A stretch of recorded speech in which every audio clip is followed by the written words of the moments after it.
మద్యం కేసులో ఎక్సైజ్ శాఖ అధికారులు దర్యాప్తును వేగవంతం చేశారు. A3 బాలాజీ కోసం ఎక్సైజ్ టాస్క్ ఫోర్స్ వేట కొనసాగిస్తోంది. ఇక మరోవైపు A4 రవిని కూడా న్యాయమూర్తి ఎదుట హాజరుపరచనున్నారు అధికారులు.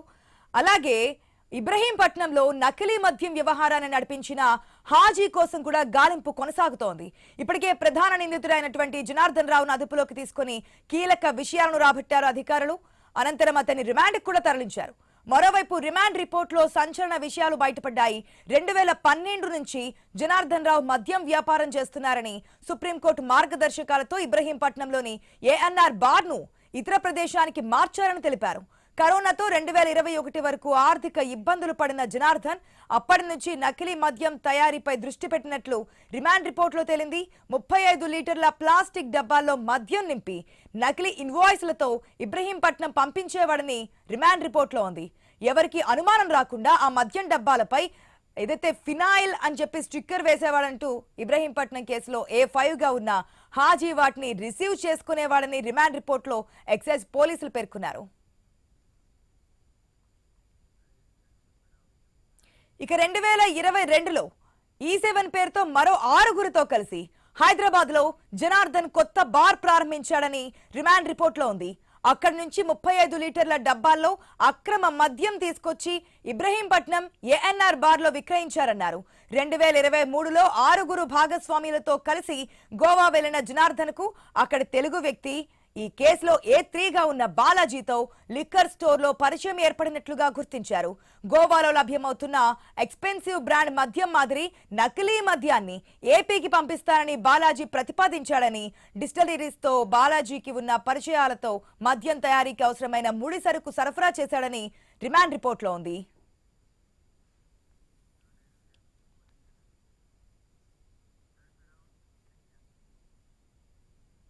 ఇదైతే ఏపీలో పెను సంచలనం రేపినటువంటి నకిలీ మద్యం కేసు సంబంధించి ఏపీ సర్కార్తో పాటు ఎక్సైజ్ శాఖ అధికారులు కూడా వేగవంతంగా దర్యాప్తును ముందుకు తీసుకెళ్తున్నట్టు తెలుస్తుంది. ఏదైతే జనార్దన్ రావును అరెస్ట్ చేశారో ఆ రిమాండ్ రిపోర్ట్లో చాలా విషయాలు బయటకు వచ్చాయి.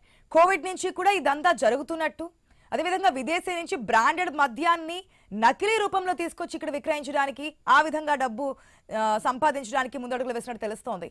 పూర్తి అప్డేట్స్ మా ప్రతినిధి యాకూబ్ ద్వారా తెలుసుకుందాం. Right, good morning Yakub.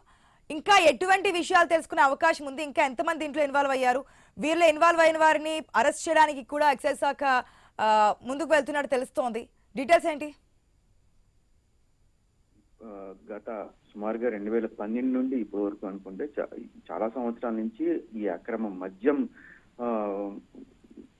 వేర్లు పాకుతూనే ఉన్నాయి అని కూడా చెప్పుకోవచ్చు. పూర్తిగా ఇప్పటికే రాష్ట్రంలోనే కాదు పక్క రాష్ట్రాల నుండి కూడా అక్రమ మద్యం సంబంధించిన లావాదేవీలు కూడా జరిగినట్టుగా జనార్దన్ ఇప్పటికే అంగీకరించినట్టుగా తెలుస్తుంది. నిన్న రాత్రి కోర్టు ముందుకు హాజరుపరిచారు, జడ్జి ముందుకు హాజరుపరిచారు.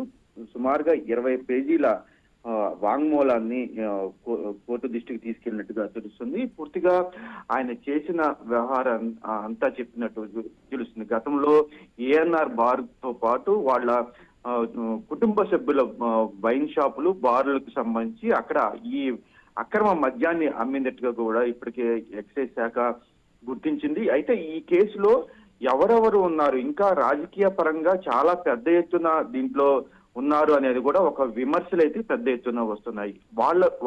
వాళ్ళని బయటకు తీసుకొస్తారా లేదా అనేది మనం వేచి చూడాలి. అదేవిధంగా దీంట్లో కీలకంగా జనార్దన్ ఒక్కడే చేయగలుగుతాడు. దీంట్లో మీరు చెప్పినట్టు గోవా నుండి కానివ్వండి, అదేవిధంగా పక్క రాష్ట్రాల నుండి కొంతమంది మిత్రులు సహకరించినప్పటికీ ఇక్కడ స్థానికంగా ఉన్న ఎక్సైజ్ శాఖ అధికారులు కూడా సహకారం ఖచ్చితంగా ఉంటుందని కూడా ఇప్పటికే ఒక నానుడు నడుస్తున్న పరిస్థితి. అదేవిధంగా హైవే ఇబ్రహీంపట్నంలో చూసుకుంటే హైవే పక్కనే ఇంత పెద్ద డంపుని ఏర్పాటు చేసి చాలా ధైర్యంగా చేశారనేది కూడా ఒక చెప్తున్న పరిస్థితి.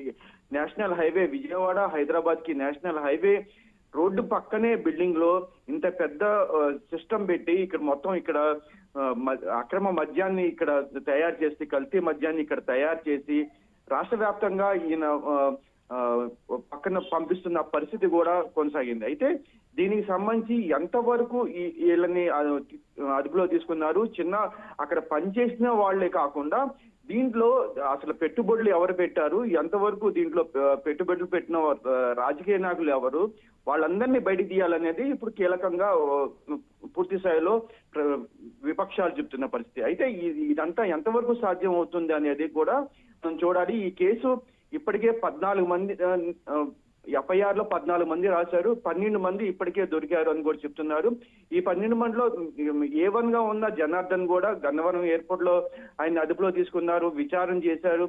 ఆ విచారణలో కీలక విషయాలు ఆయన చెప్పినట్టుగా తెలుస్తుంది. ముందుగా సోషల్ మీడియాలో చెప్పిన దాని ప్రకారం, ఆ తర్వాత ఆయన దొరికిన తర్వాత ఆయన వాంగ్మూలం తీసుకున్న తర్వాత చెప్పిన విధానం కొంత డిఫరెంట్ గా ఉందని కూడా చెప్పుకోవచ్చు. ఈ పరిస్థితుల్లో ఈ కేసు ఎటు మలుపు తిరుగుతుంది అనేది కూడా ఉత్కంఠ మేరింది. మరో పక్కన విజయవాడలో కూడా కొన్ని వైన్ షాపులు, బార్ షాపులకు కూడా సంబంధించి ఇంకా ఈ కల్తీ మద్యం ఉంది అనేది కూడా ఒక ఆరోపణలు అయితే వెల్లువెత్తుతున్నాయి, చాలా పెద్ద ఎత్తున వెల్లువెత్తుతున్నాయి. నిన్న కూడా ఈ శ్రీనివాస వైన్స్ సంబంధించి పెద్ద ఎత్తున అక్కడ ధర్నా చేశారు.